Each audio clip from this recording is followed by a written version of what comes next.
Welcome to the MIB Podcast, where we help you chase your dreams side by side. And now, your hosts, Mike and Talia Osborne. Good morning! This is Mike. And Talia. This is the Married and in Business Podcast. Married Business. We're here today. Hope everybody's having a great day. We're hanging out here. Beautiful day. And we're on episode number 10. Whoop, whoop. Yeah, something just we're doing for more or less fun for our own gratification of helping people.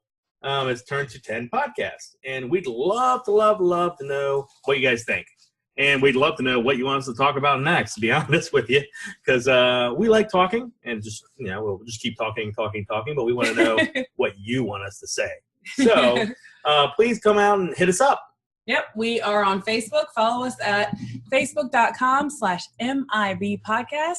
You can visit us on the web, themibpodcast.com. And you can also contact us via email, info@themibpodcast.com. Yeah, we got a lot of new stuff on there, and we really think you're going to enjoy all the new videos, tutorials, things we're putting up there. It's all free. We just want to give, and we hope you guys really enjoy it.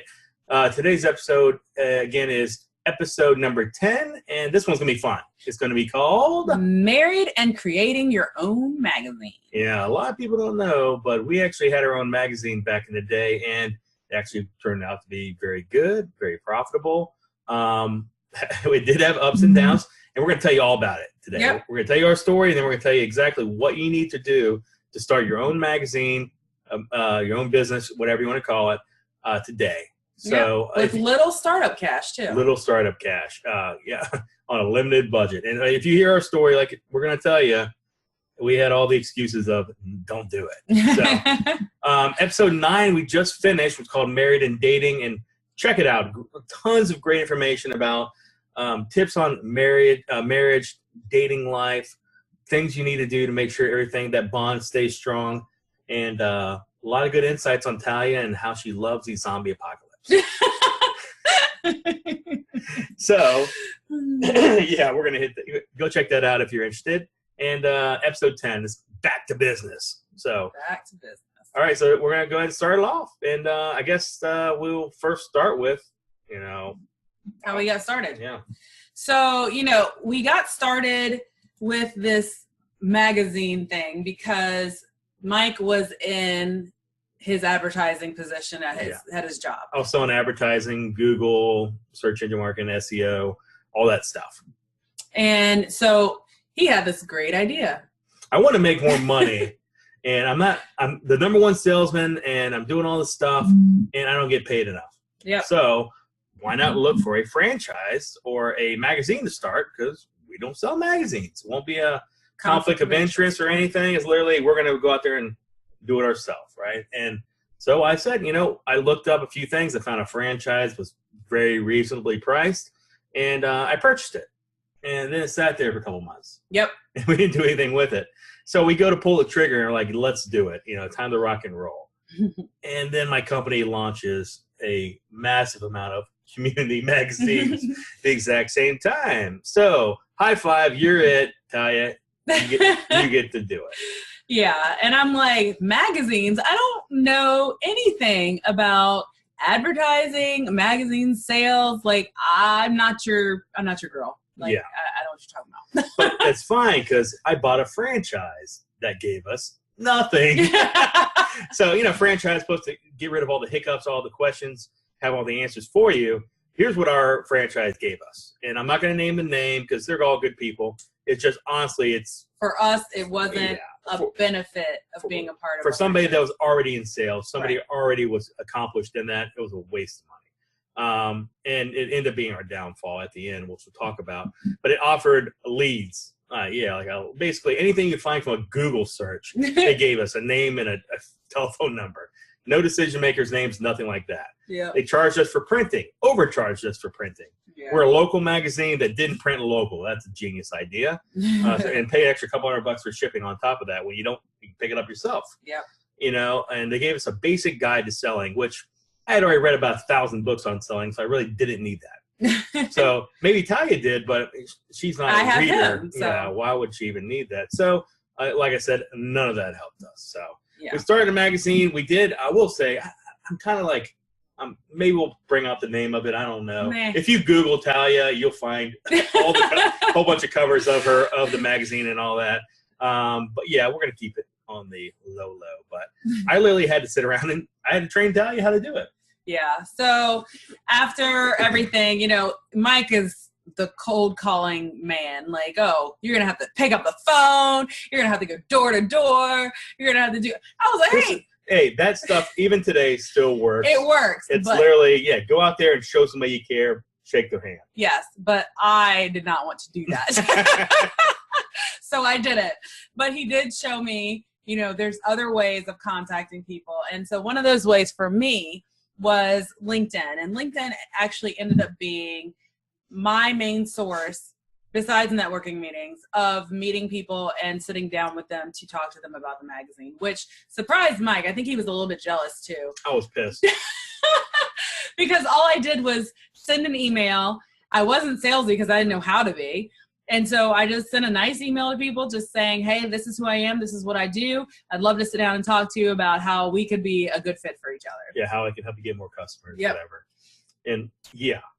It was annoying because here, let me give you a tip. Let me give you this golden nugget. Women, ladies, you have the advantage 100% over men because you're beautiful. In my case, in my opinion, men are ugly. So they want to sit down with you. Yeah, don't kill me. But yeah, literally, Talia had such, I wouldn't call it luck, literally such success with this that literally we had set out a printing date for like 3 months out. 3 weeks out. Yeah. And we hit it. Right? Yeah. So we ended up, just from the meetings that I was having, we ended up filling up the magazine enough so that we were breaking even, which is a pretty good start, that we're not in the hole starting this brand new magazine. Yeah. And just like any other business, a magazine or whatever, it takes time to build up your customer base enough to literally cover the cost of doing business. You know, most businesses go 5 years and never make a profit, right? Mm-hmm. And we had done that in a matter of 3 weeks.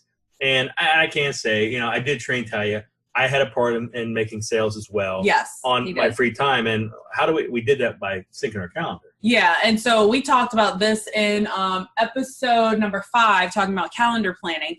And, this is how we lived. We lived by Google Calendar because we were able to sync our calendars together. We were able to figure out, okay, he's going to be there. I'm going to have the kids. He's going to have the kids. Switch off, meet here, do that, do this. And we were able to just make it flow because he was always out on his meetings for his job and I was out on these meetings. And some meetings I needed him to sit in with me. So we made it work. And, Mike was very good with walking me through and coaching me, trying to prep me for these meetings. And so that really helped me because I'm not the planner. I'm the just go do it person. And so I even when we I had an interview, I got an interview on a TV on the news, and I was just going to wing it. I was just going to go on there and, try to answer the questions on the fly. But Mike, in all his wisdom, was like, let me prep you. You need to know the answers to the questions. And the first time we went through it, I didn't have good answers. I had terrible answers. It was all, they had to enter the questions already there. She just had to answer them. And her answers were just bad. Yeah, they were bad. They were bad. Really bad. And I can say that I'm not hurting her feelings by saying that. But you know what? When she went on TV, I wish we can find that spot. We'll put it on the page one day. But she was great. Yeah, and it was all due to prepping. So if you ever need to have an interview, whatever, or you're going to do a TV spot, please prep. Yeah. You don't want to be like me. And another point, ask your local TV people, your local stations, if you can get a little bit of airtime. A lot of times they're happy to interview local, brand new companies. And, we had luckily knew somebody, and we were able to do that. But same thing, like I said, we had to really be precise on everything because we couldn't make excuses. I'd spent the money, we needed to do this. And, we had 2 kids. Yep. Talia was probably 6 months pregnant when we started, somewhere around there. A little more. Yeah. And it was a task. I mean, a lot of times Talia was literally meeting people with 2 kids at a booth at Panera. So let me just remove some excuses for you so that anybody out there with kids, single, married, doesn't matter, and you think, I can't have a meeting with people to talk about my products because I have kids and I don't have a babysitter. I'm going to call bull crap. I thought the same thing, to be honest. You know, I was telling Mike, I believe, like, how's this going to work? I've got 2 kids. They're going to be sitting there talking during the meeting, interrupting, whatever. But no, you know what? We figured it out. There's things called tablets and cell phones. So what I would do is sit them in the booth next to me or across from me, somewhere where I could see them, and I would hand them a tablet or a phone, or they would have a coloring book or whatever, and they would be occupied. And then, you know what? After I had the baby was right next to me, and I was still having these meetings, and people were still signing up. I think they might have appreciated the fact that I didn't let the kids stop me from having a meeting with them. Yeah, and they knew we were very relatable. You know, people would go out there and make that, and they admired that. They would make that excuse that they couldn't do things because of that, but they would admire the fact that we didn't let that stop us. Mm-hmm. And literally, and same things, we would literally just trade off kids, and people would see this, and literally, they didn't care. Like, they really, they saw how genuine we were, how much we cared, how real we were. Mm-hmm. So it really did help. But yeah, we had to, you know, at the time, going back a little bit, we had to really talk about the different people that Talia were meeting with, you know, and really guide the questions that she needed to ask them. Mm-hmm. And Talia didn't come from a sales background, so I really had to help with that. Yeah. So we'd sit down, or we'd talk on the phone, whatever. She'd have a pen. She'd write down, you know, the guiding questions of leading them to the point of making a sale, creating an ROI perspective of how much, you know, how many customers do you need? What's your average customer worth? You know, how many customers do you need for this to work? Do you believe that with, you know, 5,000, I don't remember, or 7,500 of these magazines going across your perfect market, your perfect demographic? It was a women's magazine. Mm-hmm. So the person making all decisions, we're women. Do you agree with that? Yes. Mm-hmm. Get them to say yes. All these people that, you know, it's good. You focus on these areas, correct? Yes. What do you think about these locations? Well, I focus here. Great. You know that almost half of our market or half our magazines are going to be distributed right there. Yeah.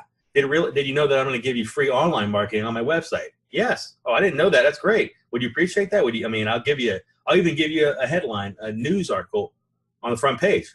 Oh, yeah, that sounds great. You know, mm-hmm. If you even do a full page, I'll throw in this. Well, that sounds good too.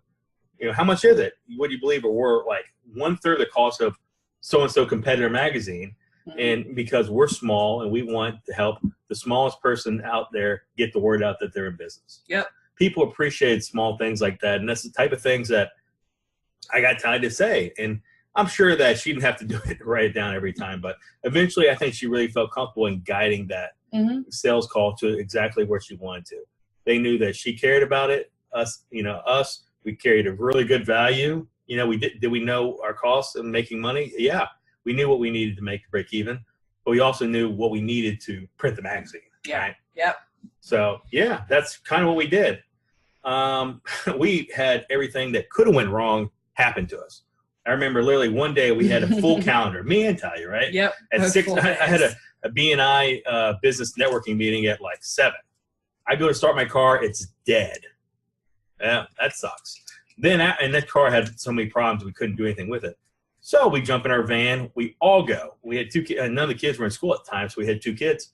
Driving down the road to my meeting, car breaks down. Yep. Second car, 2 cars one day. Yeah, only 2 cars we have. Yeah, only 2 cars we got. So literally, Talia gets the kids out of the car, drops the car off at luckily a place right next door where we were. Thank God. Got towed over there 10 feet. And she calls up, gets a rental car. Mm-hmm. I go do the meeting down the street. I literally have to run a half a mile with a big backpack on full, everything to do a meeting that didn't even turn out to be well. And then when that day we ended up doing 3 or 4 other meetings that didn't go well either. Nope. But you know what? No excuses. Yep. Right? We did what we had to do. Yeah. But, same thing. We could have said, you know what? Screw it. We're done. We don't have cars. But we don't even have a car anymore. We figured it out, So we did that. And then we found different ways to make our magazine valuable, right? Yep. We needed big names right in the community to make sure that people said, they're in the magazine, I have to be in the magazine. So that's what we did. So Mike had a connection with our local baseball team, and minor league baseball team. Minor league, and he got a meeting with them, talked to them.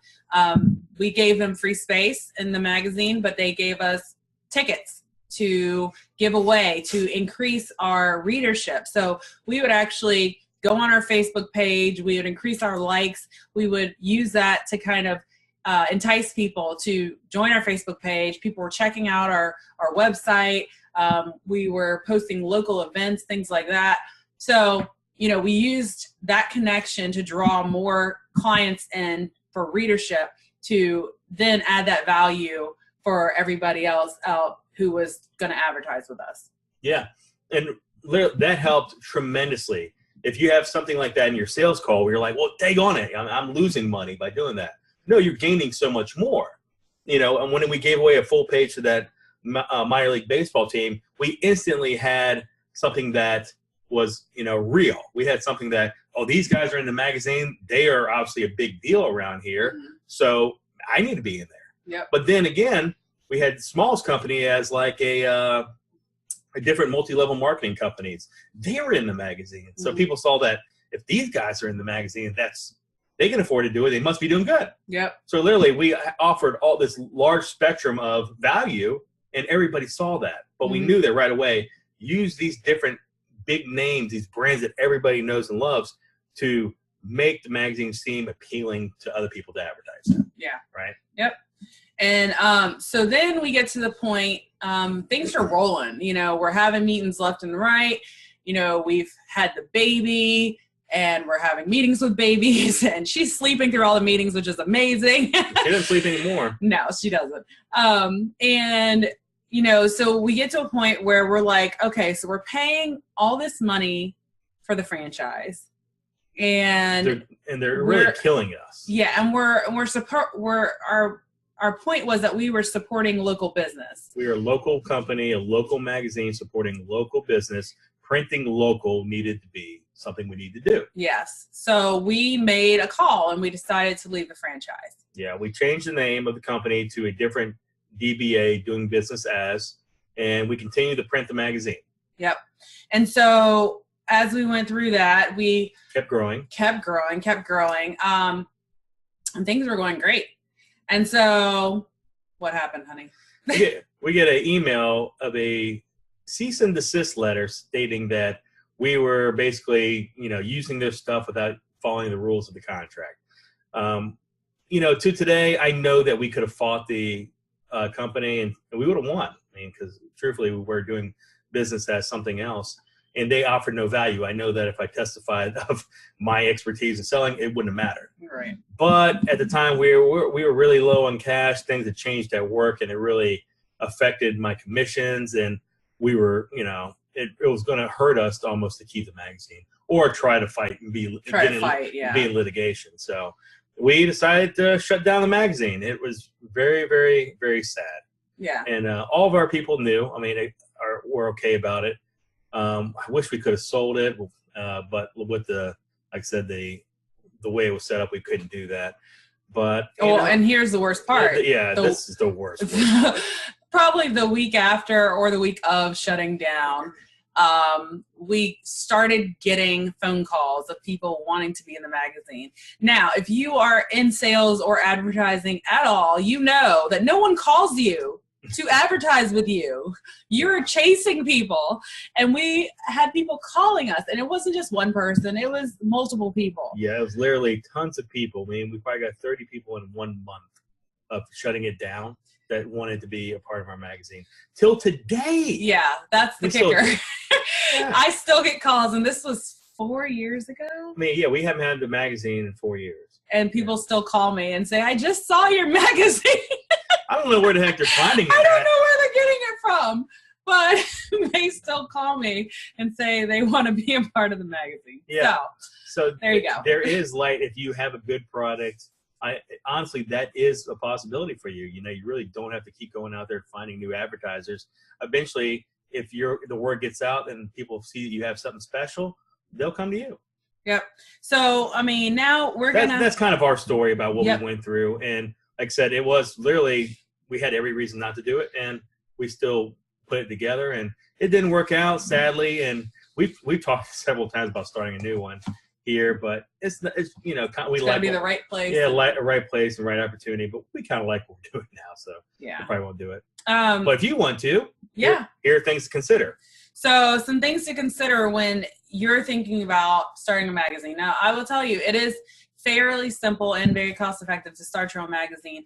And part of the reason is that when you go to print, generally, you're going to pay for printing after your advertisers have already paid you. So meaning that your advertisers will be paying for the printing. So you're not paying for that out of your pocket, which is wonderful.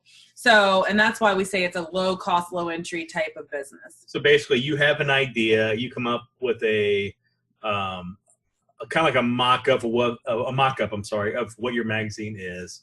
You pay to get your logo created, and the demographics. You have a one sheet, I call it, of the pricing of everything. And you know what the pricing is because you've already went out to your printer and said, here's the weight of the paper I want because I want it to be like this person that you also work with. Mm-hmm. Then you work with experienced printers. They know exactly what you're doing. And you say, I want it to be this size. And ours was like a half sheet. So it was like you could fit it into a woman's purse, which is perfect for a women's magazine. Yep. So, you fold in half. So we knew that, to give you an example, we knew that our cost per sheet was $140 per page. So when you sold 4 ads at $100 a piece to fill up that page, you make money. You're making money. Yeah. Yep. So at that case, just for easy math, if it's a 24-page magazine, $100 per page, $2,400, that's your break even. That's your break even. Yep. So right away, so if you work really hard for a couple months, getting ads, knowing what your start point of when the first magazine is going to be printed, you need to make at least $2,400 in ads to break even. Right. Yep. And you also want to do some research and figure out what your competitors charge per ad in their magazine so that you can be competitive, if not a lower cost, just depending on, what kind of price point you're looking at. And keep in mind, you can always raise your rates. You can be a premium magazine, or you can be one like we were, which we wanted to never have to turn down anybody. Yep. And, so the other things to think about, who's your target audience? Are they women? Are they men? Is it family oriented? How are you going to get that to them? Who's going to distribute for you? Are you going to distribute yourself? We actually did some distribution ourselves when we started. Yeah, we found it very hard to give out the magazines that we were doing because we were doing dental office, anywhere with a reception area, doctor's offices, lawyers offices. What else do we do? Library. Yeah, the mall, I think. But literally it was like 7,500 copies of our magazine, and to drop off 20 at each location was ridiculous. Yeah, how long it took. Crazy. So we eventually changed our distribution to a company that did Wawa's, which is a gas station in the South, Walgreens, drug pharmacy, and CVS. Yep. And we still did the local mall. Yep. And we had a ton of distribution there, and that ended up being probably our best place. But somebody did it for us. We had to figure out, I think, so many $100 a month that cost for that distribution, but it saved us a lot of time. Yep. And it was just a little bit more that we had to figure out what our bottom line was, what our break even was. And so, we talked a little bit about this, but how much profit do you want to make? Do you need to make? So knowing that break even point, and then above that. So now how much is your time worth that you're spending at these meetings and getting things going? How much, do you need to pay your graphic designer? Because you're going to need someone who's going to be able to create the ads. So what are they charging you? Can you get it done on Fiverr? That might be a place you might need to go. If you find somebody good on Fiverr that works good, give them all your business. If they can continue to make quality ads, go ahead. If not, I know there's different, I think, $20 banner websites. Upwork we always use. Before we used a specific person that was recommended to us from another person. So they all work. There's a lot of different opportunities there. Try to make, if you need to, make money on the graphic design. Yeah. Meaning if it costs $40 to get the ad made, charge $50. Get a couple bucks just to buffer what you're doing. If not, you have wiggle room. Oh, and one thing I will say, when looking to doing magazines, you need to know what you will and will not do, because you'll have people asking you. So will you allow someone to have their own ad created to put in your magazine? Now, we had this done, and the problem with that is that their ad quality was not up to standard with ours. So when it was printed, it didn't look good, and the rest of the ads around it did. Yeah. So that's something for you to consider. Like, will you take someone else's ad? I would say no. Or at least give yourself plenty of time to redo the ad and let them know that you can't use this ad. Yeah. You know, it has to be high def and all this, and yours is not. Yep. And you have to create deadlines as well, because you'll have the information that you need to get for each month's magazine. You need to have a deadline so that you're not behind when it comes time for printing. So those are dates that you need to have pre-made so that you can include them in your handout along with the mock-up. Yeah, obviously having a pricing sheet, it's obvious. You need to have a rate sheet. It's called a rate sheet, R-A-T-E. And know your rate. Know where you need to be on each one. And you should be making money on every ad you have, right? Yep. And like the whole goal is get to break even as soon as you possibly can, and then every time you go out, then you're making money. So make sure you do that. I wouldn't go out there and give. I love giving discounts based off I need them in the magazine because I want them to be there because it adds value. But know your role. Don't give somebody a price that won't even cover the sheet to be printed or the page. Yep. So make sure you cover that. All right. So here's a cool idea that Mike and I had talked about a lot. Basically, using your ad space to increase your lifestyle. Now, who doesn't want to increase their lifestyle? We've talked about this several times. Just as to get the magazine going and printed, it really isn't that much work. Yeah. I mean, well, especially if you have two people like us working together, a partnership, we really can go out there and fill the ad space up really, really quick. Mm-hmm. And after that, you have to build profit and so on and so forth, whatever. And you have more pages, so that costs more. But you have to figure out what your break even is. And after that, we always talk about, let's make a magazine and make our lifestyle like so much better. And meaning like, we know that we have, I don't know, so many thousands of dollars of pages open now that we're making so much profit.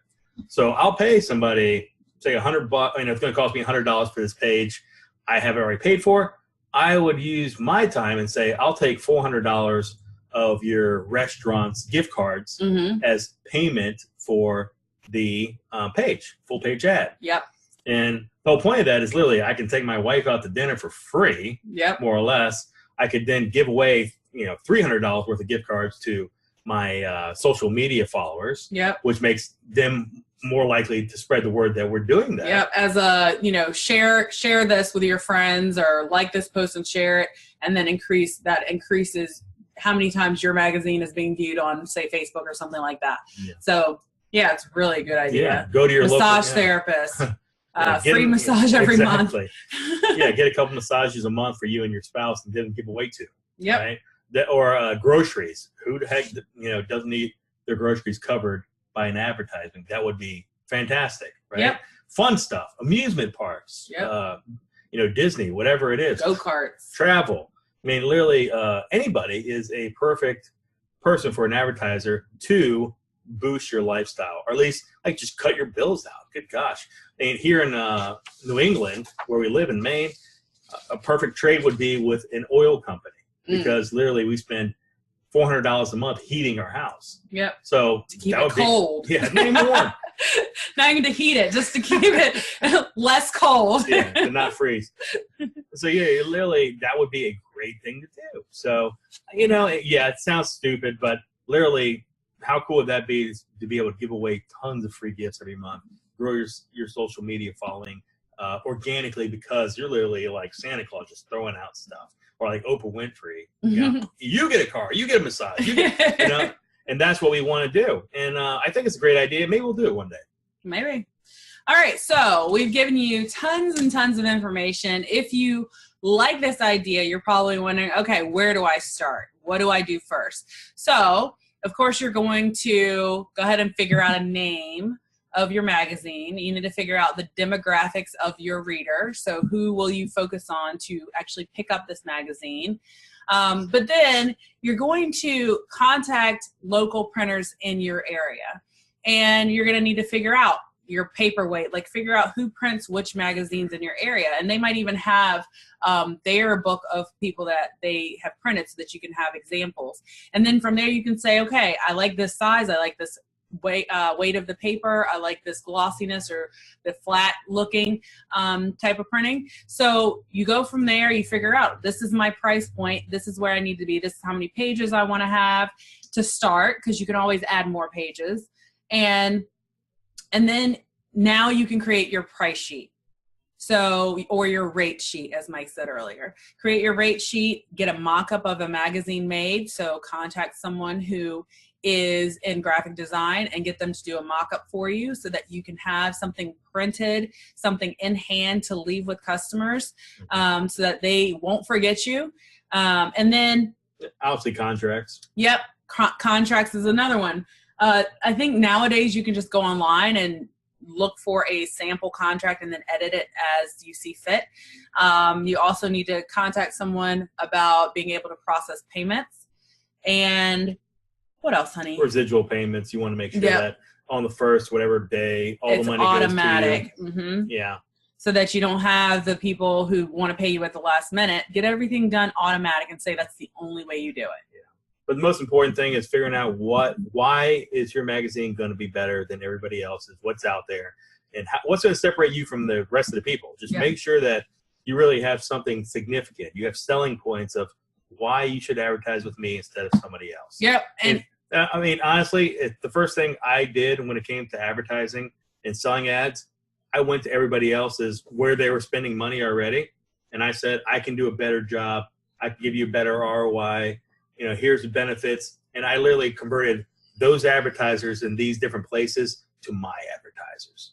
So then when I took people's clients. There's nothing wrong with that. It's literally how things are done. And I mean, all I care about is the customer getting the best, the lowest cost per customer acquisition, the best, advertising they could possibly do to get their name and brand out there.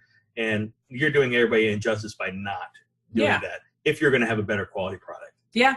And, when you're thinking about what sets your magazine apart, like for us, like Mike said earlier, it was a women's magazine. So we had a smaller magazine, probably about the size, maybe a little bigger than Jet, something like that, where it would fit in a woman's purse. The colors were bright, they're vibrant. We knew that so many women were going to pick up the magazines. We had 7,500 copies printed a month. After the first couple months, we had like 98% pickup rates. Yeah. And, since we had a distribution company. It wasn't junk mail. It wasn't going to their house and being discarded. It was literally picked up by somebody that had to make a decision to pick it up. Exactly. So it's we decided to do a free magazine. Now, I know there's plenty of people who have the option of people paying for their magazine, but we decided that free was going to be the way to go because people would choose, as Mike said, to pick up the magazine knowing what's in it, knowing that it's something they want to look at. So that is another benefit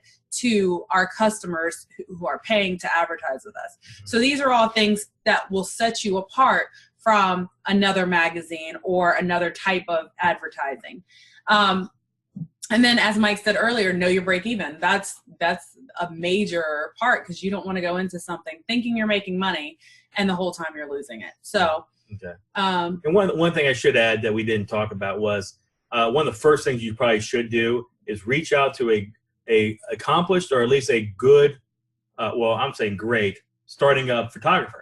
So go out there and trade space with a photographer. Kai had a friend that was a photographer that we gave her a, I don't know, quarter. I think, like a $1, they call it dollar bill, like a quarter page ad. Or it might have been half page. I don't remember. Either way, we made that, gave her ad space for a trade of taking the pictures for the cover every month. So that was, that was special. That worked really well. And I guess another side note was the magazine was so appealing because people would see the faces on the magazine and they knew who they were. Mm-hmm. And the other people that were on the magazine were local. There were no celebrities or anything like that. So people would literally pick up the magazine because so-and-so baking company was on there, and they knew who that was, you know, and we get free publicity because they would say, hey, I'm on the front copy of this magazine. And they hand them out. Yeah. And then from there on, people want to continue to see the people that they know. And to fill space in the magazine, when I had someone who did a full page ad, I would ask them to not just use the space to advertise their business or a coupon or whatever. I asked them to use that space to actually write something for the magazine. So they would write about whatever their specialty was, whatever their business was. They would write about that, either how they got started or whatever they had going on. And that added value to the magazine as well. So it was not just a bunch of ads in a magazine. It was actually, it actually had things for people to read as well. So these are just a few tips that we wanted to leave you with.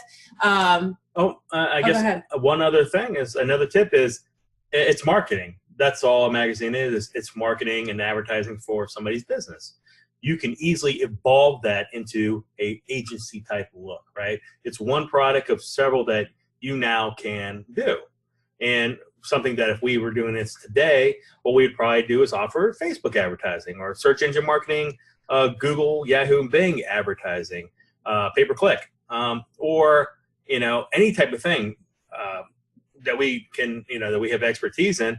We would then evolve that to be full-on agency, and probably, I mean, to be completely honest, we would be the face, we'd be the salespeople, and we would give that to somebody else to do, right? We'd hire somebody else and let them run the Facebook ads or the social media or graphic design or whatever the customer needed. Yeah. I don't care if they need t-shirts, I can get that made. You know, it doesn't matter. Yeah. So to think about that, I mean, literally you could take a business that can make you, you know, potentially six figures or even $50,000 a year or whatever, cover the cost of your groceries and fun stuff.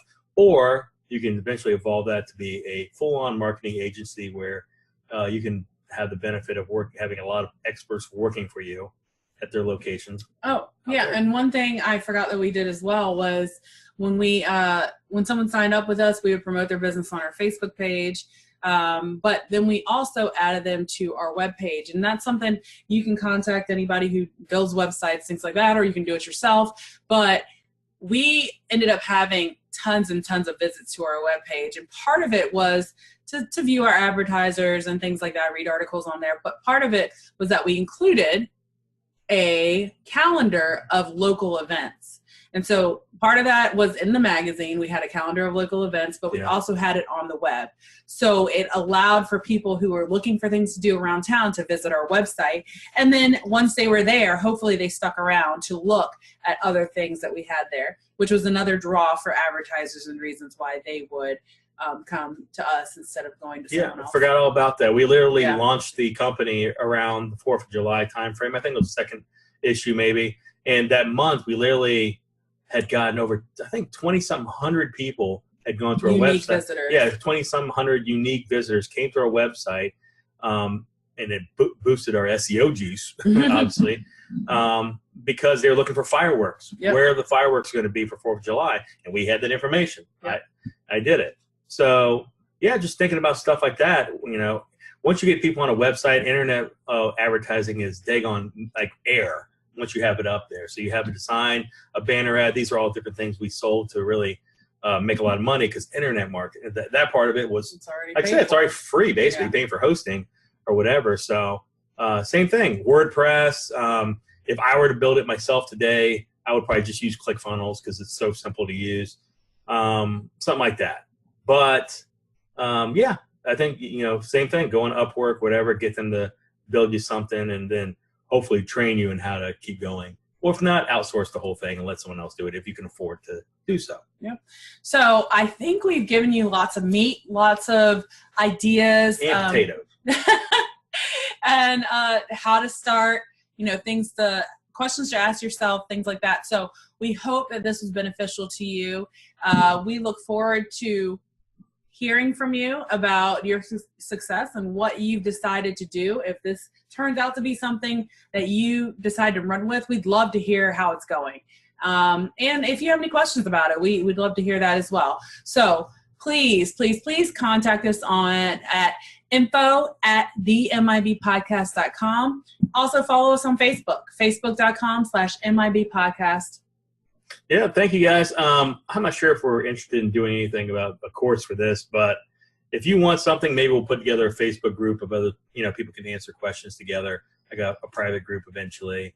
But yeah, you have to let us know if you want that. 'Cause, it's up to you. Like I said, people, magazines and radio and all this, people think they're dying. But I mean, like I said, just go to a grocery store and there's going to be a billion different topics, different magazines on different topics out there that you wouldn't believe. So anything you could ever think of. So it's not dead. It still works. It's not Google or anything like that. But you can literally make it a very good way to help other people get new customers, new business, help with their branding, and just think about it. So I hope this helped you. I hope you guys enjoyed the podcast. Let us know. Leave us a review if you can. We really appreciate it. We really appreciate you. We hope you have the best of luck in everything you do, and hope you have a thriving business this week. And signing off. Go kill it.